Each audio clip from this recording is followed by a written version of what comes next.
পুলিশকে ফোন দেবো। প্লিজ আমাকে ক্ষমা করে দাও, প্লিজ প্লিজ আমাকে ক্ষমা করে দাও, প্লিজ প্লিজ। কেটা আম পড়েছে? ওরে ফারুককে ধরে নিয়ে আসেন, ও জিরাচ্ছে, আমাদের জিরাই নেই, প্লিজ। ওই আমটা তুল, আমটা তুল, আমটা তুল। কোনটা আম? হ্যাঁ এই যে এইটা, এই যে আম, আর এই যে এই যে আম, এই যে আম, এই যে এই যে আম, ওরা জিরে দিছে, আপনি জিরে নেই, প্লিজ। হ্যাঁ, তো একটু দূরে টাড়া, দূরে টাড়া, কি ওখানে টাড়া। হ্যাঁ, এখন কি করছিস কয়া?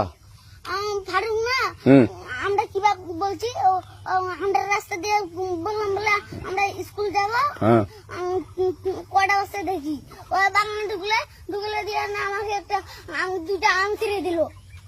এটা আম ছিঁড়ে দিল? ওই যে ফারুক আছে না, ফারুক কোথাকার রে? ওই যে ওঠে ঘর, কোন টাকার ফারুক? এনে তুলিস না, হ্যাঁ, এনে তুললে বেটা। তো এখন